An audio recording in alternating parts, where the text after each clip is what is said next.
Welcome, Wolves fans.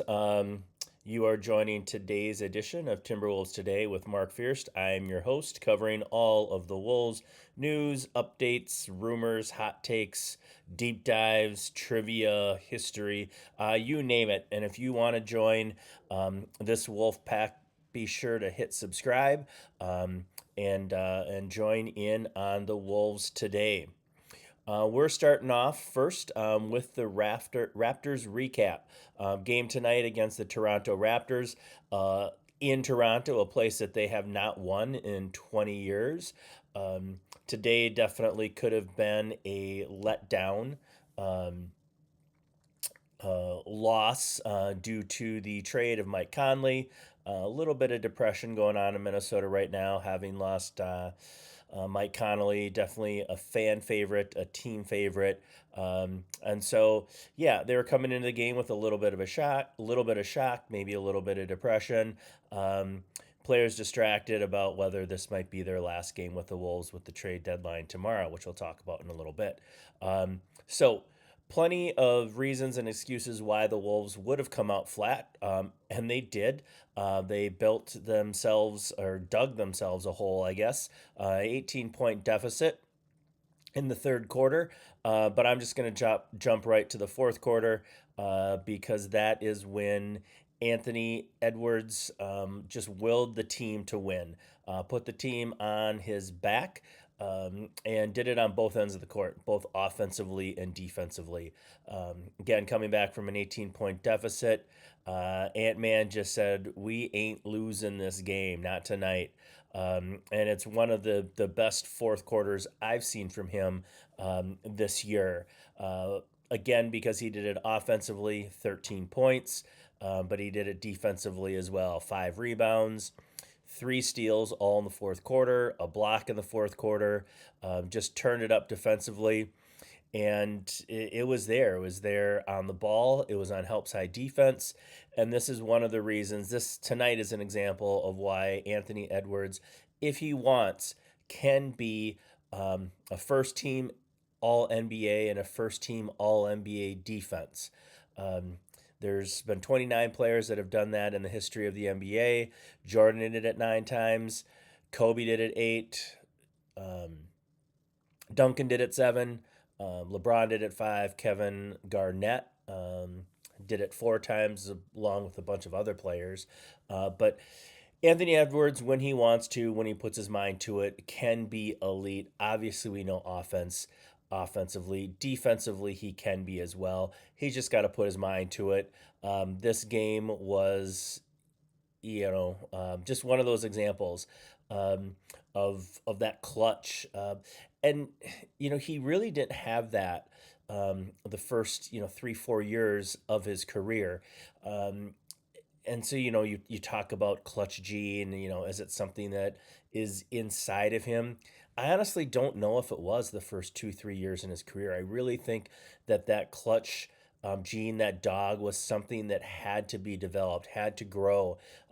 And for him to kind of embrace that role and just get that fire lit underneath him, um, has just been really exciting to watch this year. And one of the reasons why this team, I think, can be different this year in the playoffs if nothing happens, which is a great transition, a great segue to the next piece about the trade and the trade deadline, and the fact that really, other than a minor trade, which we'll talk about in a little bit with Mike Conley, nothing has happened. And so, we're sitting here waiting. And to this point, Tim Conley is just kind of blue balled Minnesota Timberwolves fans. We've seen James Harden, AD, Kobe White, Colin Sexton, Darius Garland, Jaren Jackson Jr. We see now Kristaps Porzingis, Kuminga, Buddy Hield, all being traded, all moving. And we really haven't done anything yet. It's been clear that the Wolves and Conley have been trying to push in all their chips to get Giannis. It has not happened yet. Um, we're trusting in the vision that um, Tim Conley has. He has pulled off some monster trades in the past, and so we're just kind of waiting now. And here's some couple things that we can logically infer from the lack of trade news. One is the if we could do the trade without Jaden McDaniels, it would already be done. If we could package Nas, Randall, maybe some firsts, maybe from other teams, maybe another developmental player like Dillingham, TJ Shannon, Juan Berenjay. I think it would have happened already. It would have happened already. So we can assume that Jaden is the piece holding this up right now. We're also, you have to logically infer that getting that third and fourth team involved right now in a trade is a lot harder than one might think it is. And it's something that Conley, I'm sure, is greasing all the wheels trying to find a team, package a player or two to send to, whether it is Atlanta, Houston, not Houston, Portland, any number of teams, Chicago now, that is just not getting done. And so, really, I think we could also be seeing that you just have two teams playing chicken right now. Neither team wants to flinch. Uh, the Wolves don't want to give up Jaden. The the Bucks want Jaden, but right now the Bucks hold all the cards. They don't need to trade Giannis. There are some reports saying that they're kind of softening to the idea of trading him now and waiting to do it in the offseason. There's been some reports that said maybe they don't even want to trade him. But the Bucks, they hold the cards. They're the one that's made the bet. We're the ones that need to decide whether we want to call or not. Are the Bucks bluffing? I don't know. Are they bluffing? Are they holding the nuts? Are they holding the nut flush? But one thing's for sure, they got the Wolves by the nuts, that's for sure. And so we as fans just have to sit here and wait. I think pretty much every speculation, every trade scenario, you go into NBA, ESPN, NBA trade machine, you go to the one on a basketball reference or whatever the other sites are. Um, the amount of crazy trade ideas out there are never ending.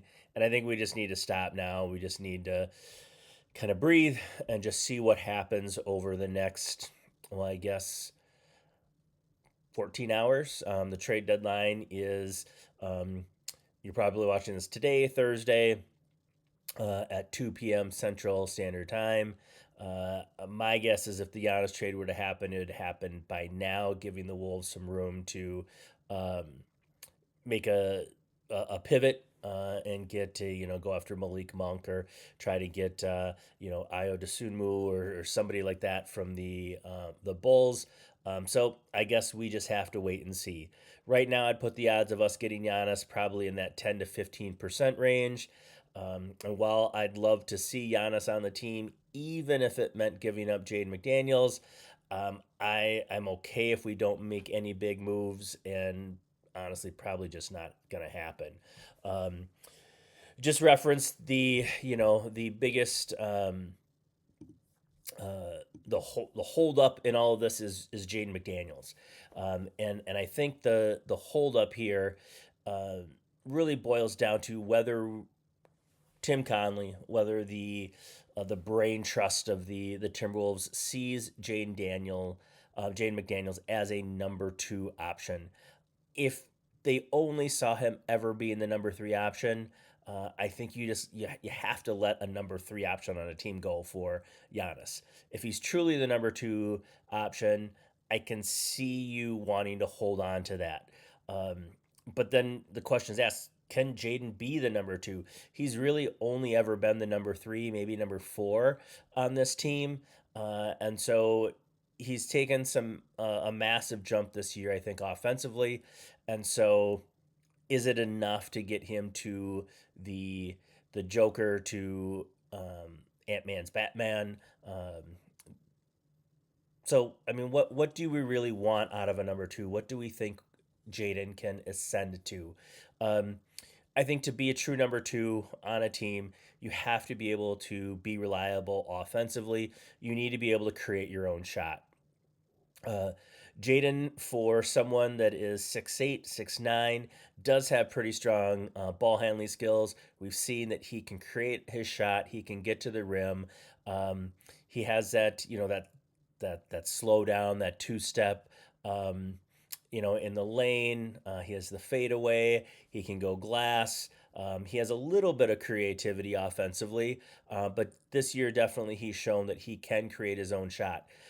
Maybe not to the full extent of some of the other number twos in the league. LeBron to Luca. Kyrie to LeBron. Um, he doesn't. He's not quite there yet, but I think he can get there. You want someone number two. You want someone that can be a reliable shooter, a 3-point shooter. Jaden right now is sixth in the NBA at 46% from three. That is a career high. Last year, I think he was at like 38.5, something like that. So he definitely has taken a jump. Has been very reliable from three, mostly from the corners, but still, he's proved that he can knock down that shot. Um, and we're seeing it being consistent. We're seeing it not just be, he's, 4 of 6 one night and, one of 6 the next. I mean, it's pretty consistent. He's at that 3 of 6, 4 of 6, 2 of 5 every night. And so that's really important for that number two is to really be consistent. He's a two-way player. Defensively, we know what he brings. He has an elite defensive game. Only one season on the all defensive team, but definitely has been snubbed a couple years there. I think with the all the buzz around him and the Giannis trade, it's brought a lot of exposure, national exposure to who Jaden McDaniels is and what he brings, especially defensively. So I think residually, if he doesn't get traded, he stays here. Just his name being brought up as one of those key pieces in the Giannis trade will nationally have sports writers kind of hopefully putting him into that all defensive category pretty consistently going forward. The fourth thing, and I think the one that he probably needs to develop the most right now, is that you want your number two to want that moment, um, to have that dog in them. And Jaden, we just really haven't seen that dog yet. Maybe it's because he is emotionless, um, and you get that deadpan, memed Jaden McDaniel's face every time. But you want somebody that has that dog to them. We've seen the frustration, we've seen the emotion, kind of pent up at times, but it would be nice every now and then to see him break out, show that emotion, put his head down and really fight. And so I think that is, looking at Jaden's value, the reason we're wanting to keep him, because I think it's a signal to us that Tim Conley thinks that Jaden can be a solid number two option for the Timberwolves going forward. The last thing that I'm going to touch on today, we know that Mike Conley has been traded. Now there is, there's some movement here. He could be bought out um, by Chicago, but um, kind of just to recap, it could be the end of the, I don't want to say era. It was like 2.5 years, but Conley was traded almost a year ago or 2 years ago to the date on February 9th. He was traded to Minnesota as a part of a three-way deal with the Jazz and the Lakers. Um, and so spending time here brought this team to two back-to-back Western Conference Finals is obviously an important cog of that, a leader of that. In 2024, Mike was selected for his second Twyman Stokes Teammate of the Year, one of the should be one of the highest honors that you can receive in basketball, voted on by peers. We know that Mike has never received a technical foul in his career. He's just level. He is a professional. He keeps his emotions under check. He's a calming presence. He's been known by his teammates, as a leader, as a court leader, a sage of the team. He's brought wisdom. not every vet brings wisdom. I just don't see Chris Paul being a guy that, distributes wisdom. He just distributes assists, that's for sure. But Chris Paul is not distributing wisdom. I don't know if Russell Westbrook is either.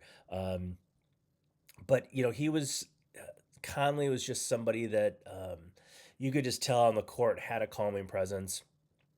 Um, and he had his little handshake that crazy thing with Anthony Edwards. There was that connection there.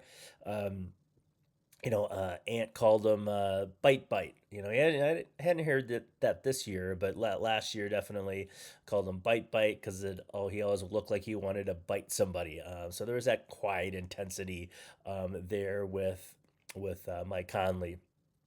If you followed the Timberwolves on social media, on TikTok or Instagram or Facebook, whatever, you saw how much his teammates loved him. They voted him best dancer on the team. They constantly kind of viewed him, kind of treated him as kind of like the boomer of the team. Um, would make fun about his age, pick on him. It was just something that, it wasn't just the on court. He wasn't just beloved because of what he did in the huddle on the court. He was beloved because who he was, and he's gonna be missed. He's going to be missed by Wolves fans. He's going to be missed by Chris Finch. He's going to be missed by Anthony Edwards and the rest of the team. Um, but yeah, he will be missed. But who knows? If he gets bought out, he can come back to the Wolves on vet minimum. So the Wolves could essentially end up with Mike Conley back on the team and save themselves about $6.5 million. So we'll see.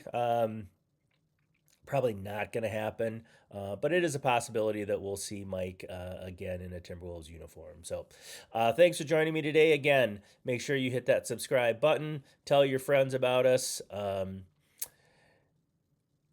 Comment comment below. I'll get to your comments, some of your comments here soon on a upcoming episode. So to Thursday going to be a big day. So we'll see you soon.